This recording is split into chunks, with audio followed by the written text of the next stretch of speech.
Positivity Talks. Conversa com quem tem o que dizer. Legal aí, tá tudo certo com você? Hoje tem papo nutritivo com quem tem o que dizer de bom e sexta-feira é dia de A Equação com a gente aqui, sempre a cofundadora do Instituto IDHL, uma das ONGs mais respeitadas do Brasil, jornalista científica de formação, pesquisa e escreve também sobre neurociência e comportamento, gestão emocional e inovação nas relações de trabalho.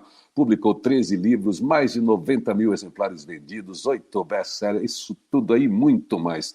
O que ela atende de empresas, palestras, consultorias e tudo mais. Chega aí, deixa eu ver se está tudo bem com a conexão com a minha querida Flávia Lippe. Bom dia, tudo bom, querido? Feliz dia novo para nós.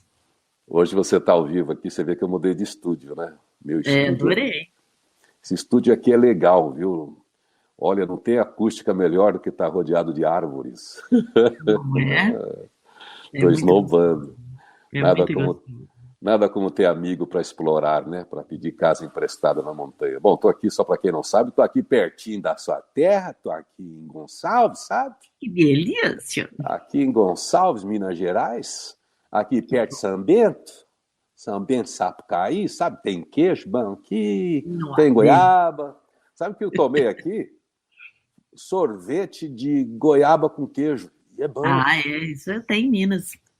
Mas feliz dia novo, Flávia. Tudo bem com você? Feliz dia novo, queridíssimo. Que você consiga descansar um pouco, apesar de estarmos trabalhando. Trabalhando. Eu estou com o seguinte lema, Flávia. É uma ilusão a desconexão. A gente pode fazer isso por uma proposta meditativa, de reflexão, de isolamento. Eu não estou nesse modelo, acho que a grande parte das pessoas também não. É possível você ter um isolamento on. Quer dizer, você muda de ambiente, você muda de experiência, você vai para outro lugar para continuar fazendo as coisas que estão no seu propósito. E eu não preciso estar on, desligado de tudo para ninguém me perturbar. Porque eu não estou em conflito com o mundo. Não, eu quero trabalhar com o mundo, então eu posso estar on. Aquilo que eu não posso atender, aquilo que eu não posso escrever, o grupo que eu não posso participar, eu não participo. Mas estou aqui focado nas coisas que a gente faz, especialmente essas coisas ligadas à comunicação, o que é nutritivo, como é que a gente melhora tudo. Então, estou discutindo aí com a equipe, com os parceiros todos, como é que a gente faz um 22. E eu aproveitei, é claro, o evento do meu aniversário. Você viu que você... Lógico.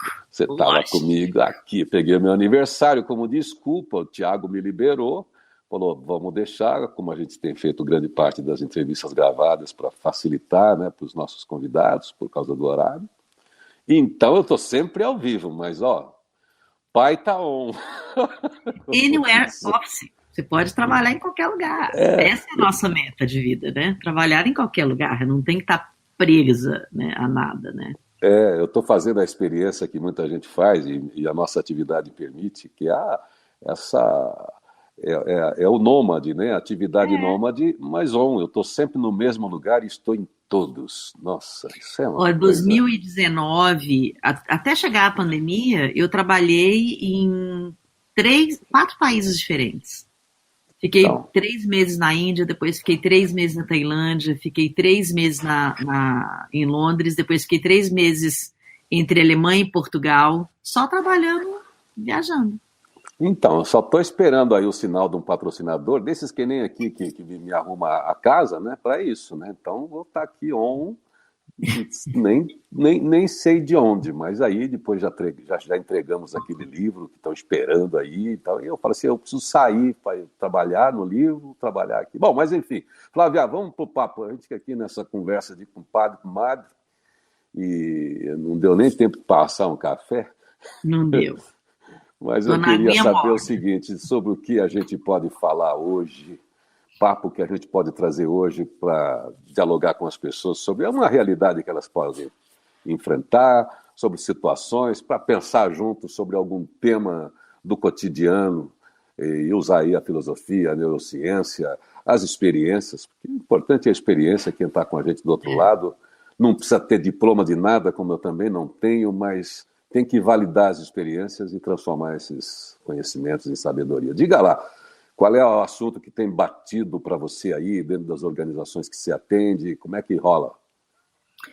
Lineu, assim, tem dois assuntos que não é só uma questão de dentro da organização, não. Mas me bateu muito forte essa semana dois aspectos. A questão da positividade tóxica, assim, no geral, até dei uma aula sobre isso na quarta-feira. Sim. E também o direito de adoecer. Porque eu tive uma conversa com uma pessoa que a filha está com uma doença autoimune e a primeira frase dela foi: se ela adoeceu, ela pode se curar. Porque tem esse mito da doença autoimune. Que quem tem doença autoimune foi a própria pessoa que causou a doença autoimune. Você está entendendo? É uma crueldade, né? Que é uma crueldade, né? É uma crueldade. E eu ouvi isso quando eu saí do hospital e quando eu entrei no hospital em 2017 com Guillain-Barré. Então, eu acho que seria até interessante, muitas pessoas me perguntam sobre essa história, porque eu assim, praticamente nunca falei sobre isso, não por nada, mas porque não vi a necessidade, mas eu acho que isso é uma coisa importante de falar. Eu tenho uma doença raríssima e que é uma doença que potencialmente é uma doença que mata. Sim. E quando eu ouvi isso a primeira vez, que se eu adoeci de uma doença autoimune eu poderia me curar, eu fiquei tão chocada, e eu comecei a pesquisar da onde surgiu isso e por que as pessoas consideram alguém com uma doença autoimune uma pessoa capaz de se autoadoecer, porque é autoimune. E aí tem também dentro disso está a positividade tóxica. Né? Isso faz parte de uma positividade tóxica. Vai lá, você consegue. Tá. É como falar para um deprimido, você consegue. Uma doencinha qualquer. Comparar o deprimido a um cara que está com dor de barriga. É isso. Entendeu? A doença autoimune é uma dor de barriga. Entende? Dor de barriga, você vai falar pro cara, para de ir no banheiro. O cara tá com diarreia, você fala, para de ir no banheiro, ele consegue? Ele não consegue, ele tem que tomar um remédio para parar a diarreia. E aí fala para uma pessoa com uma doença autoimune, ou com um deprimido, ou com um ansioso, uma doença mental, é uma bobagem. Entende? Então, acho que esse é um assunto legal da gente falar hoje. Eu acho que é legal, tem um outro aspecto que a gente pode falar, mas você me lembrou de algo que a gente, esse ano, está fazendo a 20ª edição da Agenda de Atitude. E numa das agendas tem um texto muito bacana que rodou pela internet, falando de evitar doenças, mas todo aquele raciocínio do psicossomático, de como você produz algumas doenças, e você trata disso também por causa dos ressentimentos, mágoas, das coisas que a gente explora. Mas é alguém que fazia um texto bonito, mas estava relacionado ao câncer, como se o câncer fosse aquilo. E estava assinado como coisa da internet, embora fosse um texto muito legal, pelo Drauzio Varela. Então eu, antes de publicar, fui procurar o Dr. Drauzio. Tem um texto aqui, eu queria saber, primeiro, validar se esse texto é seu, e segundo, se você me autoriza a publicar. Então ele rechaçou, naturalmente. Primeiro que ele teve um irmão mais novo que morreu perto de 50 anos de câncer, mesmo ele sendo um oncologista. Então ele sabe como é que nasce o câncer, a origem do câncer. E o texto falava muito de uma positividade bonita até, para que as pessoas... Isso a gente fala, mas num outro aspecto, em função muito mais da depressão e de outras doenças, né? Da pessoa ficar muito amargurada, angustiada e tal. Então aí ele praticamente disse isso que você falou. Assim, eu não posso condenar a pessoa duas vezes. Pois porque ela já tem uma doença que ela tem que lidar, que é algo estranho. Daí você falar que ela é culpada ainda por aquilo que ela não sabe nem como vai lidar. Então é duas condenações, assim, às vezes, e nem é condenação nenhuma das duas, tanto que você está aí curada, né, trabalhando com essa consciência, e muitas pessoas também. Mas vamos falar então de positividade tóxica, o direito de adoecer, e ver talvez outros aspectos dessa positividade, porque tem gente que aproveita esse nomezinho, positividade tóxica, e não lida com essa profundidade que você falou.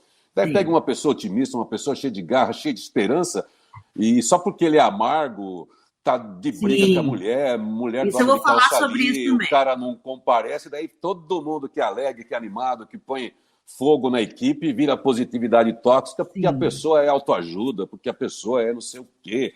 Então, isso não é positividade tóxica, porque isso, o chato é a negatividade, que é sempre tóxica. Né? Você sabe que tinha uma enfermeira que ia com mais frequência no meu quarto, no hospital, ela falava assim, O seu quarto é o quarto benchmarking. Todo mundo vem para o seu quarto porque é silencioso, é tranquilo, você nunca está irritada, você está sempre rindo, você está sempre feliz. E isso é a minha personalidade. Eu sou uma pessoa que tem um humor, eu tiro sarro de mim mesma. Eu tirei sarro quando eu fiquei tetraplégica, Irineu. Eu tirava sarro assim, de não conseguir escovar o dente, de errar e botava a escova de dente na boca da minha mãe. Entende? Porque tem um humor e tem uma paixão pela vida. Eu sou entusiasmada, mesmo na doença. Mas isso não me permite e nunca fez de mim uma pessoa com positividade tóxica. Eu não vou falar para uma pessoa, você vai conseguir porque eu consegui. Não existe comparação no conseguir. Não tem. Tem níveis diferentes, inclusive, de traumas.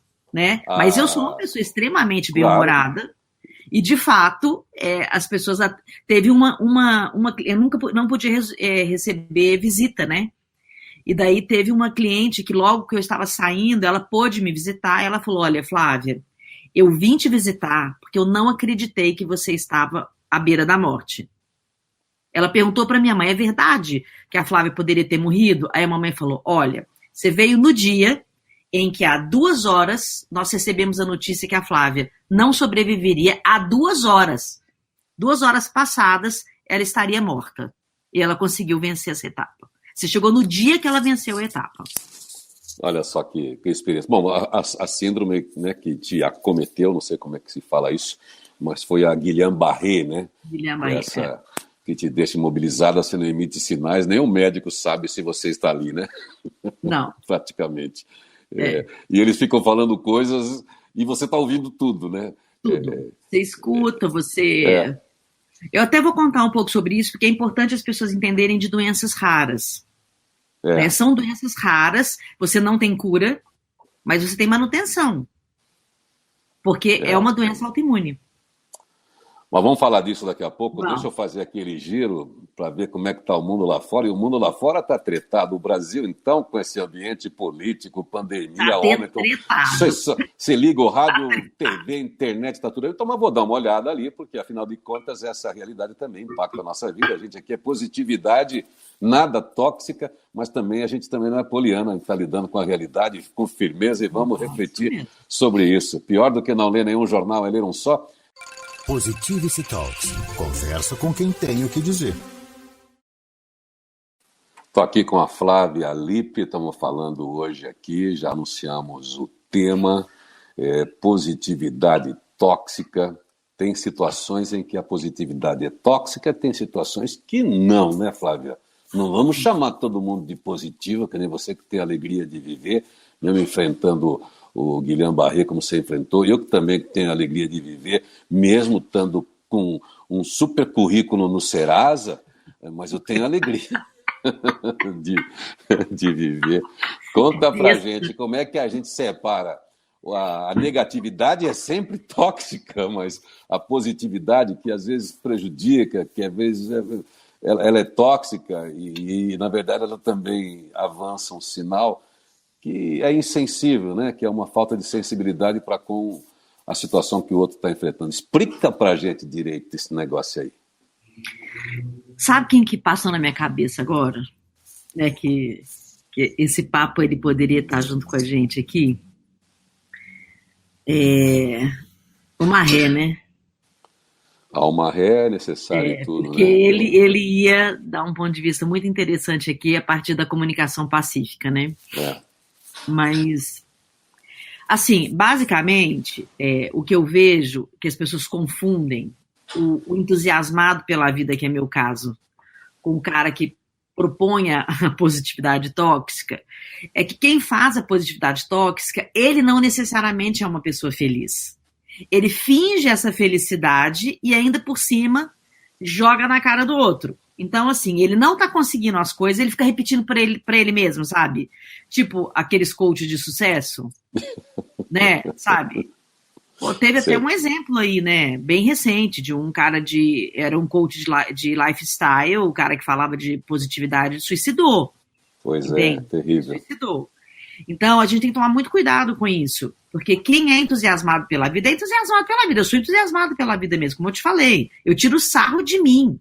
De mim. Eu caio, dou risada. Eu tiro sarro da minha própria história. De boas, porque eu sou assim mesmo. Entende? Agora, eu não vou fazer isso com uma pessoa. Entende? Então, quando eu estou ouvindo a dor de alguém, é a dor de alguém e ela não se compara com a minha. Sim. Pode ter uma pessoa que teve Guillain-Barré, que faz essa manutenção de vida que eu tenho que fazer também, e que ela não se recuperou, ela sofre muito, e ela tem uma vida diferente da minha. Mas isso não fala com ela, eu consegui, você vai conseguir. Isso não é verdade. Isso não é verdade. É a nossa fala que vai diferenciar isso. Né? Você quer ver um exemplo bem simples? Uma pessoa com depressão, ela está na cama, ela não está conseguindo sair da cama, que pode acontecer de uma pessoa com depressão não conseguir sair da cama.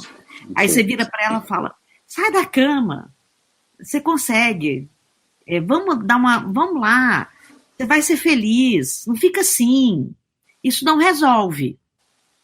Agora, se você sentar do lado dela e falar assim, eu estou aqui com você, pega na minha mão, talvez você tenha uma experiência legal se a gente levantar. Você quer tentar? Eu tô aqui. Eu te entendo. É muito diferente. Entende? Então, a positividade tóxica, ela tá no impossível. E você nota quando é falso, sabe? Você nota. Você nota. O Instagram, ele tá lotado disso. Dessa positividade tóxica. Né? Desse excesso. E é por isso que as pessoas estão perdendo o direito de adoecer. Como é que elas vão falar que elas estão se sentindo mal? Se o planeta tá maravilhoso. Meu, tá incrível. Todo mundo fazendo festa e viajando com dinheiro. E tá lá o feed maravilhoso, a pessoa bombando de vender. Quer ver uma outra coisa interessante? Eu conversei outro dia com uma pessoa que ela é consultora de executivos e ela me contando que ela fez um curso e o cara, assim, provou para ela que a técnica dele faz ela vender milhões no Insta. Como produto de infoproduto. Ela me contou o que ele falou. Eu falei, deixa eu te falar uma coisa. Desde 2016, eu trabalho, o meu trabalho, como infoproduto, e vou muito de leve e já fiz muitos cursos. Não é regra. Não é para todo mundo e você acabou de engolir um engodo qualquer. Porque a explicação era tão assim, sabe? E isso também faz parte dessa positividade tóxica. Nós estamos aqui, nós somos comunicadores, entende? Não significa que porque a gente é comunicador, porque aconteceu isso, que a gente vai ter o mesmo efeito que outra pessoa. São assuntos muito diferentes, né?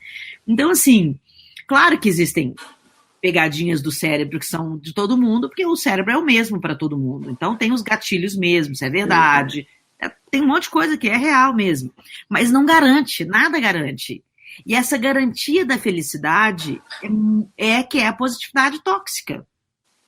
A garantia da felicidade, a garantia do sucesso, a garantia da cura. Isso é uma positividade tóxica. Não é só falar, uhul, não é. Existe uma garantia. Se você fizer isso, vai dar certo. Pois é, a gente que vive na comunicação lida com isso desde sempre. E você citou o Maher da comunicação pacífica. Por exemplo, eu estou no ambiente de rádio e desde que eu pude, por causa da publicidade, na Nova Brasil, porque tive um tempo que eu era diretor, pude implantar esse modelo de jornalismo que conversa e que reflete sobre a realidade, mas especialmente a realidade que me interessa é de quem acorda para trabalhar. Então, naturalmente, que eu vim com uma palavra boa. Mas sempre com essa preocupação de lembrar a pessoa do próprio poder. Não de dizer que as coisas estão prontas. Porque o modelo de sucesso, o tipo de circunstância social é de cada um. E a busca de cada um, inquietação interna, emocional, espiritual, intelectual, é diferente.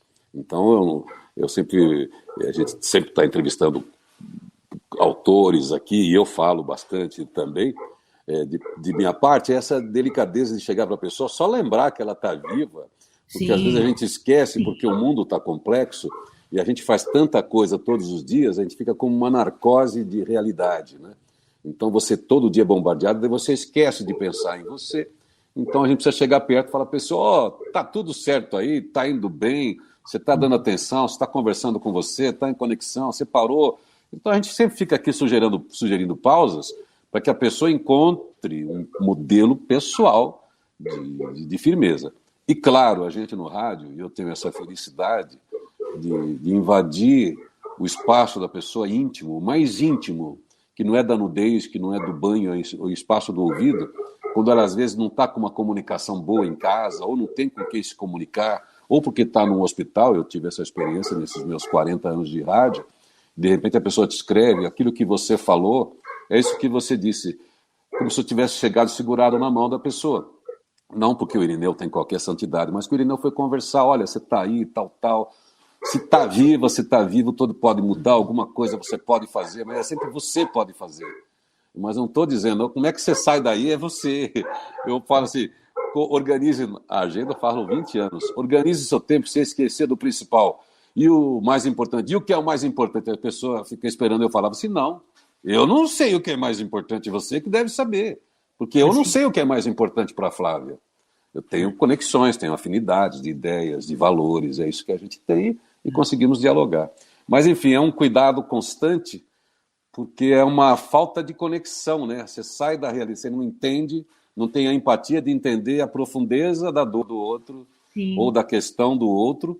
Aí você vem com uma fantasia, já que hoje é dia do palhaço, uma fantasia, e você não sabe que o palhaço, aí é aquela coisa, como disse o Serginho Sá na música, o palhaço pinta o rosto para viver. Ele está escondendo a dor dele também. Então, chega o palhaço, chega a pessoa com o mau palhaço, né, com uma fantasia, e que ela não sabe fazer, como essa história triste que você falou do cara de lifestyle não, de life plan, né? É difícil, o conhecimento não vem de fora para dentro.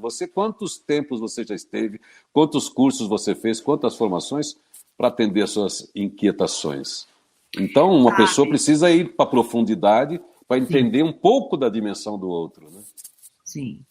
E assim, Irineu, por exemplo, né, eu fiquei num andar, né, num andar só de neurologia, né, eu vou explicar eu vou contar assim, muito rapidamente o que é o Guillain-Barré, porque eu acho que as pessoas ficam muito curiosas, porque é uma doença muito rara, né, ela é uma doença muito parecida com ela, né, que é uma doença também autoimune, né, e o Guillain-Barré, ele envolve fraqueza muscular, paralisia, déficit de sensibilidade, parestesia, a dor que inicia nos membros inferiores e atinge todo o corpo é redução de reflexo.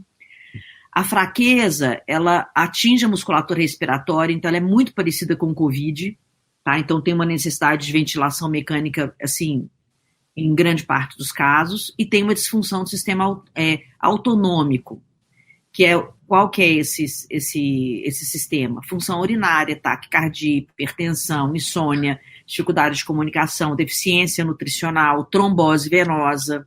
Tá? Não é fácil. Isso tudo não é uma doença que você fala, levanta daí, você fez isso. Você está me entendendo? Eu contei aqui, resumidamente, o que é isso. E o Guillain-Barré, ele pode acontecer porque ele é uma doença inflamatória, rara, potencialmente fatal, dos nervos periféricos, quer dizer, todas as raízes nervosas geralmente são desencadeadas por essa infecção, e ela pode acontecer com epidemias como vírus, Zika, chikungunya, o próprio Covid, ou uma infecção gravíssima, como uma infecção urinária recorrente. Alguma coisa, porque as doenças autoimunes, elas têm, o grande problema dela é identificar o que desencadeou, né? Alguma coisa criou o distúrbio e ele é uma E às vezes não descobre, tá? E às vezes não descobre.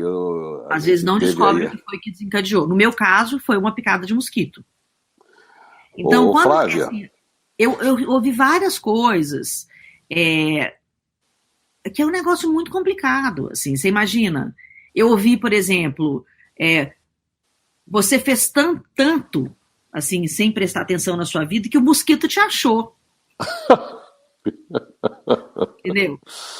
Depois, nossa, ser uma pessoa que tanto estuda a vida, né? Ser monge, você. Ah, Como que você causou essa doença em você? E assim, muitas coisas eu ouvi disso, e vou te falar que eu não só ouvi de pessoas leigas, eu ouvi de enfermeira e ouvi de um médico.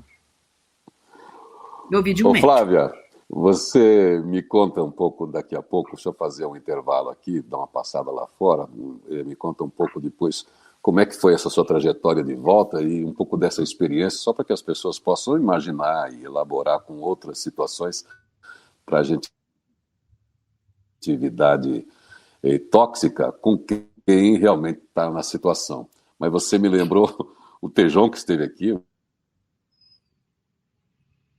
e certa vez, quando ele perdeu o rosto aos 4 anos de idade, porque queimou o rosto com 15 anos, tinha feito 130 cirurgias. Mas quando ele começou a ir para a rua, né, que a mãe dele, que é uma história bonita, ele vai para a rua, queimado, as mães na feira, com as outras crianças. Tá vendo? Eu falo para você não mexer com fogo. Aquele menino ouvindo, a mãe ouvindo, e a outra mãe, ele fala assim, eu era um ETzinho, e as pessoas ficavam apontando, tá vendo? Quando eu falo para você não mexer com fogo, opa, internet é assim, de vez em quando ela dá um apagão. Eu não sei o que eu estava falando, onde é que eu estava, mas eu estava falando do Tejon, falhou um pouco, mas segura aí.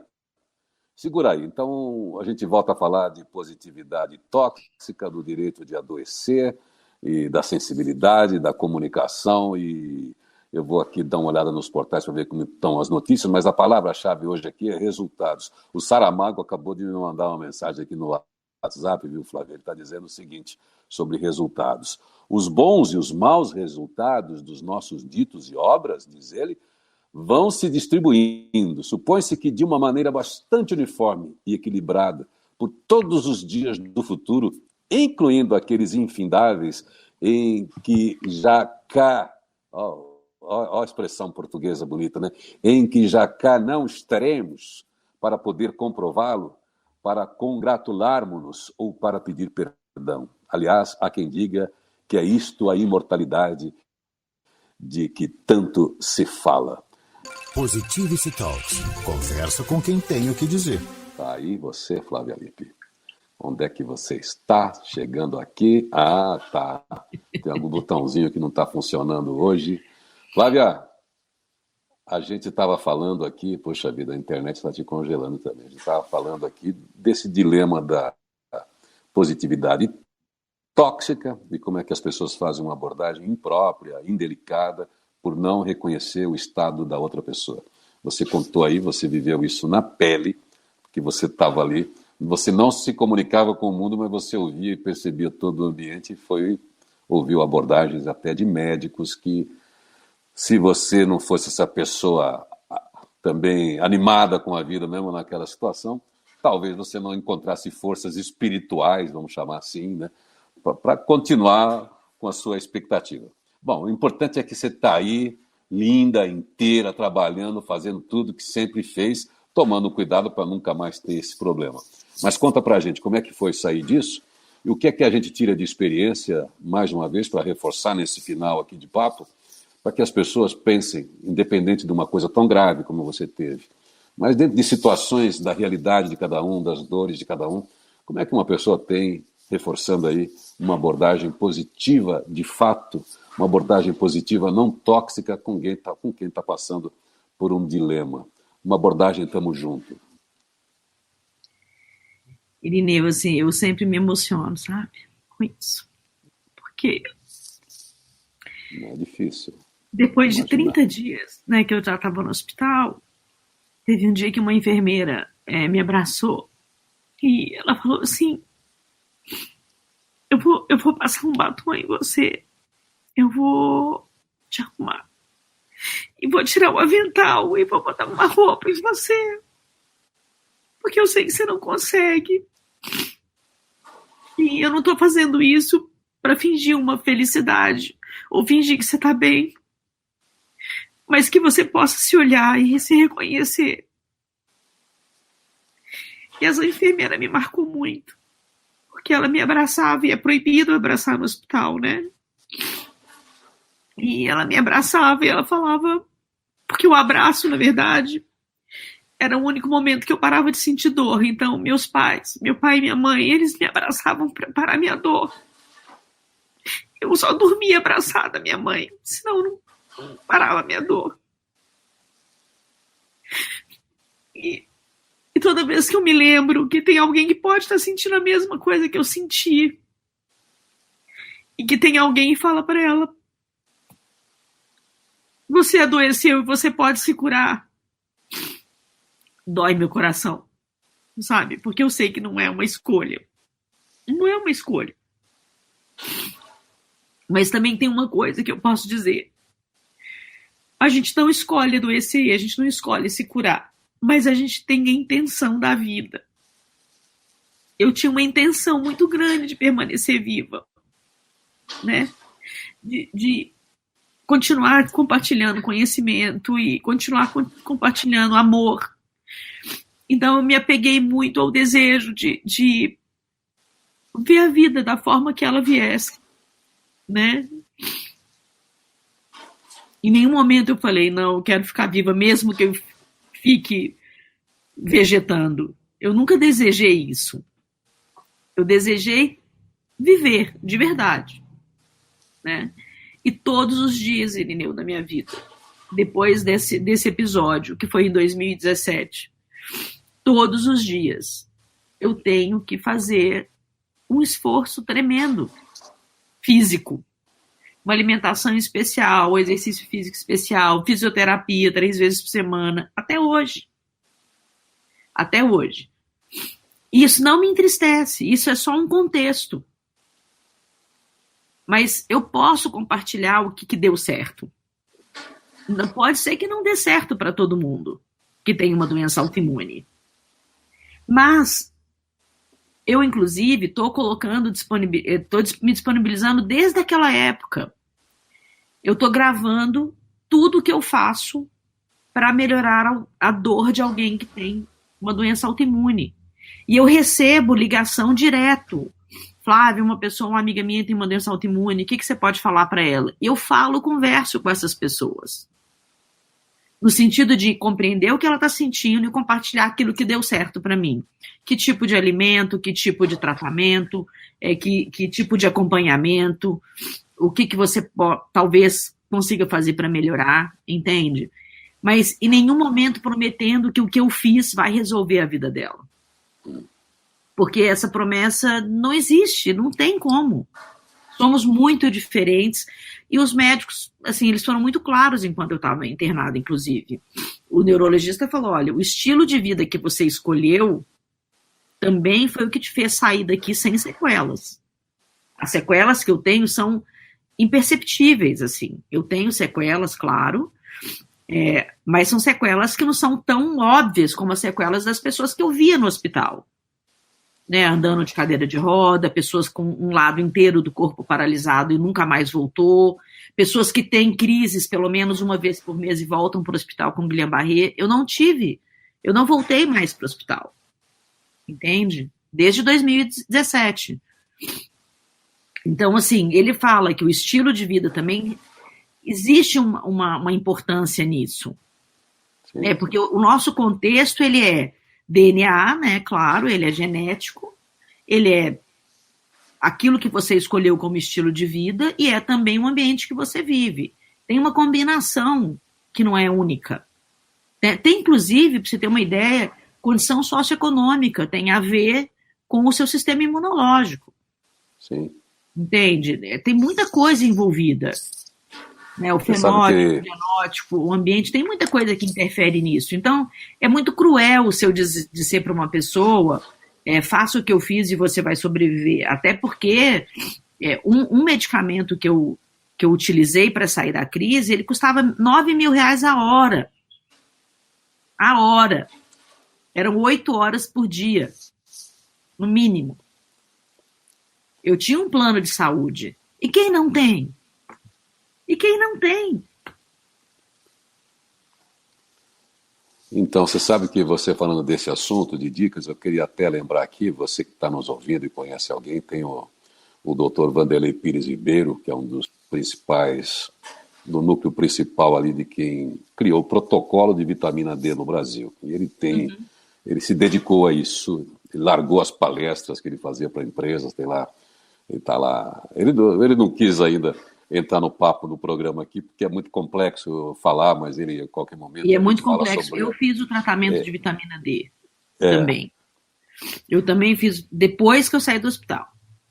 Mas enfim, quem quiser acompanhar alguns casos, que nem em todo caso ele entende que é vitamina D, mas é um doutor, foi professor da Unicamp, doutor Vanderlei Pires Ribeiro, procura aí no Google, ele tem vários casos, tem vários tipos de doença autoimunes, nem todas são assim tão graves quanto essa do Guilherme. E é um tratamento, Irineu, com muita rigidez. Para mim foi muito fácil, porque eu sou vegana. Quem não é um salto de mudança de alimentação, assim, que a pessoa às vezes não aguenta por causa disso. Porque não pode, zero lactose, zero queijo, entende? Então é uma alimentação muito rígida. E tem uma outra coisa também.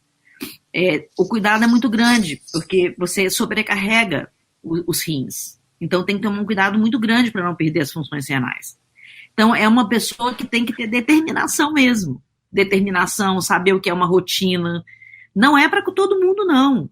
O tratamento e ele me falou também dessa complexidade que você disse. Ele falou assim, olha, quando você pega uma situação dessas, é uma investigação para saber a origem. Ele falou, a gente está lidando, como você falou do ambiente, com tanto tóxico em volta da gente, seja o ar, a água, os produtos que a gente usa, o batom que a gente usa, né, a cosmética, outras coisas que você usa para limpeza, um plástico.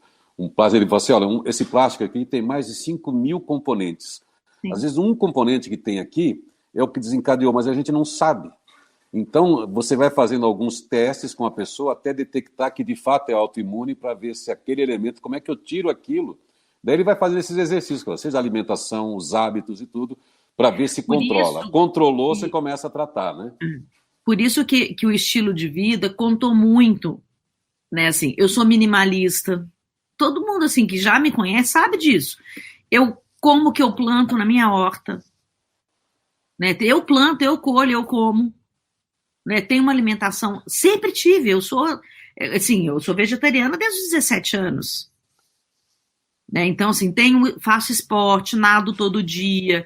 Então assim, fui triatleta, faço meditação, gente, desde os 15 anos de idade. Nós nos conhecemos numa situação dessa, né, Irineu, por exemplo, né, de encontros de meditação. Eu medito desde muito jovem. Então, assim, o estilo de vida contou muito. Né? Eu não como açúcar, nunca bebi, não bebo, nunca usei droga, não fumo.